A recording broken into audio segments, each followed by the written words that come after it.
जय श्री राम मित्रों, स्वागत है आपका श्री हनुमत गुरु कृपा ज्योतिष शोध केंद्र के ऊपर। हम जानकारी ले रहे हैं कुंडली के बारे में। कुंडली क्या है, कैसे देखते हैं, ये सभी जिज्ञासाएं हम शांत कर रहे हैं। ज्योतिष के ऊपर ये मैं दूसरा वीडियो लेकर के आपके सम्मुख उपस्थित हुआ हूँ। आज हम जानेंगे कुंडली के बारे में कि कुंडली के इन भावों को क्या कहते हैं, कितने भाव होते हैं। मित्रों, ये जो कुंडली बना हुआ है, ये पैराग्राफ बना हुआ है, ये जो डिज़ाइन बनी हुई है, ये कुंडली है। और इनको ये जो खाने बने हुए हैं, इनको भाव कहते हैं। ये पहला भाव, प्रथम भाव। कुंडली की गणना इस प्रकार से होती है: प्रथम भाव, द्वितीय भाव, तृतीय भाव, चतुर्थ भाव, पंचम भाव, षष्ठ भाव, सप्तम भाव, अष्टम भाव, नवम, दसम, एकादश और द्वादश भाव। इस प्रकार ये 12 भाव कुंडली में होते हैं। 12 राशियां होती हैं। पहले वाले वीडियो में मैंने आपको बताया था कि 12 राशियां और उनके कौन कौन से स्वामी हैं, उनको आप याद कर लीजिए। ये 12 भाव होते हैं, फिक्स होते हैं।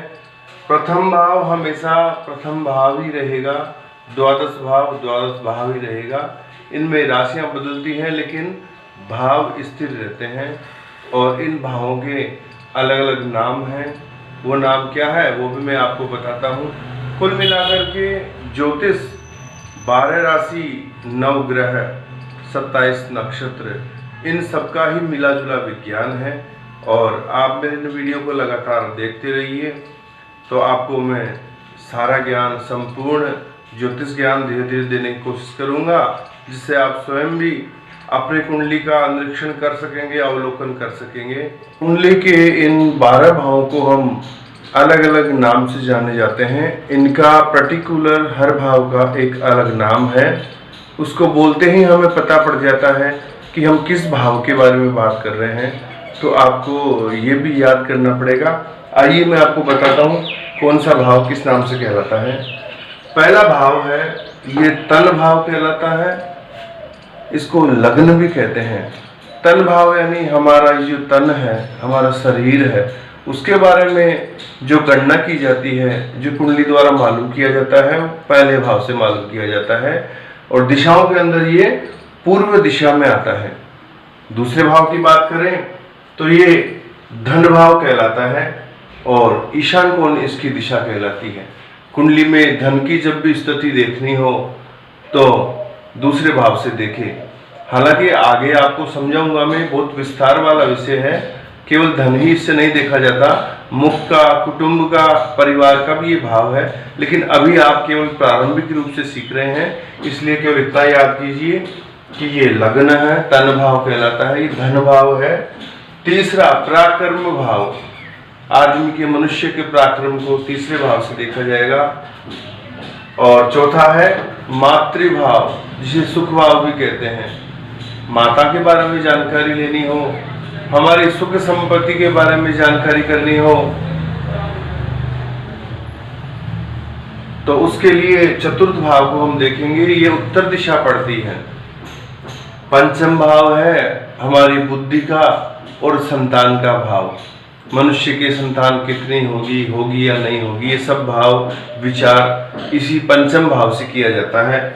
छठा भाव है रोग, शत्रु, ऋण का। रोग के बारे में, शत्रु, ऋण आदि के बारे में छठे भाव से मालूम करेंगे। और ये वायव्य दिशा होती है। सप्तम भाव को स्त्री भाव कहते हैं। ये पश्चिम दिशा में पड़ता है। स्त्री के बारे में जानकारी, विवाह आदि के बारे में जानकारी, स्त्री कैसे प्राप्त होगी, पढ़ी लिखी या अनपढ़, सुंदर या सामान्य, ये सब जानकारियां हम सप्तम भाव से लेते हैं। अष्टम भाव आयु का और मृत्यु का भाव होता है। ये नृत्य कोण कहलाता है। हमारी आयु की गणना, मृत्यु आदि की गणना, रोग, दोष, दुर्घटना, चोट आदि की गणना हम अष्टम भाव से करते हैं। नवम भाव धर्म भाव और भाग्य भाव कहलाता है। हमें धर्म क्रम में कितनी रुचि रहेगी या नहीं रहेगी, और हमारे भाग्य में क्या लिखा है, भाग्य हमारे को कितना साथ देगा, ये सब विवरण नवम भाव से होता है। दसम भाव से राज्य कृपा कर्म भाव ये हमारा कहलाता है, तो इसको राज्य भाव कर्म भाव भी कहते हैं। हम कर्म कैसा करेंगे, किस क्षेत्र में करेंगे, राज्य की कृपा, सरकारी तंत्र की कृपा हमारे ऊपर रहेगी या नहीं रहेगी, ये सब दसम भाव से देखते हैं। और ये दक्षिण दिशा इस भाव की पड़ती है। एकादश भाव आय भाव लाभ भाव कहलाता है। हमारे जीवन में कितनी हम आय करेंगे, लाभ कितना रहेगा, ये सब विचार हम एकादश भाव से करते हैं। द्वादश भाव है व्यय भाव, ये अग्निकोण में करता है। हमारा खर्चा कितना होगा, किस पर खर्चा होगा, धर्म कर्म में खर्चा होगा या व्यर्थ का खर्चा होगा, रोग दोष में खर्चा होगा, ये सारे विस्तार से विचार हम द्वादश भाव से करते हैं।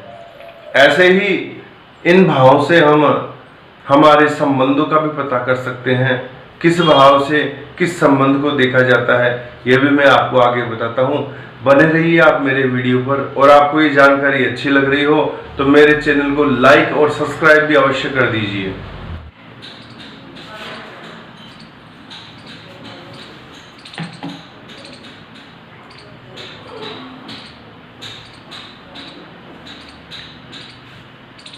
कुंडली के इन 12 भावों को हम अलग अलग नाम से जाने जाते हैं। इनका पर्टिकुलर हर भाव का एक अलग नाम है, उसको बोलते ही हमें पता पड़ जाता है कि हम किस भाव के बारे में बात कर रहे हैं। तो आपको ये भी याद करना पड़ेगा। आइए मैं आपको बताता हूँ कौन सा भाव किस नाम से कहलाता है। पहला भाव है ये तन भाव कहलाता है, इसको लग्न भी कहते हैं। तन भाव यानी हमारा जो तन है, हमारा शरीर है, उसके बारे में जो गणना की जाती है, जो कुंडली द्वारा मालूम किया जाता है, वो पहले भाव से मालूम किया जाता है। और दिशाओं के अंदर ये पूर्व दिशा में आता है। दूसरे भाव की बात करें तो ये धन भाव कहलाता है और ईशान कोण इसकी दिशा कहलाती है। कुंडली में धन की जब भी स्थिति देखनी हो तो दूसरे भाव से देखें। हालांकि आगे आपको समझाऊंगा मैं, बहुत विस्तार वाला विषय है। केवल धन ही इससे नहीं देखा जाता, मुख का, कुटुंब का, परिवार का भी ये भाव है। लेकिन अभी आप केवल प्रारंभिक रूप से सीख रहे हैं, इसलिए केवल इतना याद कीजिए कि ये लग्न है, तन भाव कहलाता है, ये धन भाव है। तीसरा पराक्रम भाव, आदमी के, मनुष्य के पराक्रम को तीसरे भाव से देखा जाएगा। और चौथा है मातृभाव, जिसे सुख भाव भी कहते हैं। माता के बारे में जानकारी लेनी हो, हमारी सुख संपत्ति के बारे में जानकारी करनी हो, तो उसके लिए चतुर्थ भाव को हम देखेंगे। ये उत्तर दिशा पड़ती है। पंचम भाव है हमारी बुद्धि का और संतान का भाव। मनुष्य के संतान कितनी होगी या नहीं होगी, ये सब भाव विचार इसी पंचम भाव से किया जाता है। छठा भाव है रोग शत्रु ऋण का। रोग के बारे में, शत्रु ऋण आदि के बारे में छठे भाव से मालूम करेंगे। और ये वायव्य दिशा होती है। सप्तम भाव को स्त्री भाव कहते हैं, ये पश्चिम दिशा में पड़ता है। स्त्री के बारे में जानकारी, विवाह आदि के बारे में जानकारी, स्त्री कैसे प्राप्त होगी, पढ़ी लिखी या अनपढ़, सुंदर या सामान्य, ये सब जानकारियां हम सप्तम भाव से लेते हैं। अष्टम भाव आयु का और मृत्यु का भाव होता है, ये नृत्य कोण कहलाता है। हमारी आयु की गणना, मृत्यु आदि की गणना, रोग दोष, दुर्घटना, चोट आदि की गणना हम अष्टम भाव से करते हैं। नवम भाव धर्म भाव और भाग्य भाव कहलाता है।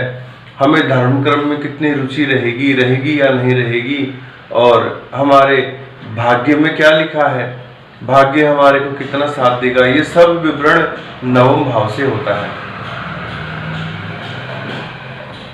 दसम भाव से राज्य कृपा कर्म भाव ये हमारा कहलाता है, तो इसको राज्य भाव कर्म भाव भी कहते हैं। हम कर्म कैसा करेंगे, किस क्षेत्र में करेंगे, राज्य की कृपा, सरकारी तंत्र की कृपा हमारे ऊपर रहेगी या नहीं रहेगी, ये सब दसम भाव से देखते हैं। और ये दक्षिण दिशा इस भाव की पड़ती है।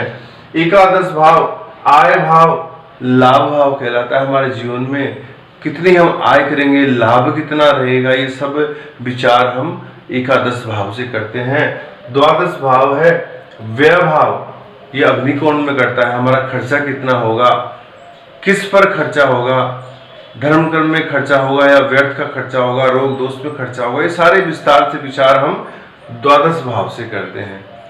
ऐसे ही इन भावों से हम हमारे संबंधों का भी पता कर सकते हैं, किस भाव से किस संबंध को देखा जाता है, यह भी मैं आपको आगे बताता हूँ। बने रहिए आप मेरे वीडियो पर, और आपको ये जानकारी अच्छी लग रही हो तो मेरे चैनल को लाइक और सब्सक्राइब भी अवश्य कर दीजिए। कुंडली के ये जो 12 भाव हैं, इनका इस प्रकार से भी वर्गीकरण किया जाता है। जो पहला भाव है उसे केंद्र कहते हैं। पहला, चौथा, 7वां, 10वां, ये जो भाव हैं ये बीच के चारों खाने केंद्र कहलाते हैं। 5वां भाव और 9वां भाव त्रिकोण कहलाते हैं। केंद्र और त्रिकोण के ग्रह जब आपस में योग करते हैं तो ये राजयोग कहलाता है। दूसरा और 7वां भाव कुंडली में मारक भाव कहलाते हैं। तीसरा, छठा और 11वां ये त्रिषडाय कहलाते हैं। छठा, 8वां और 12वां ये त्रिक भाव कहलाते हैं। त्रिषडाय और त्रिक भाव अशुभ फलदाता होते हैं, जबकि केंद्र और त्रिकोण सदैव शुभ फल देते हैं।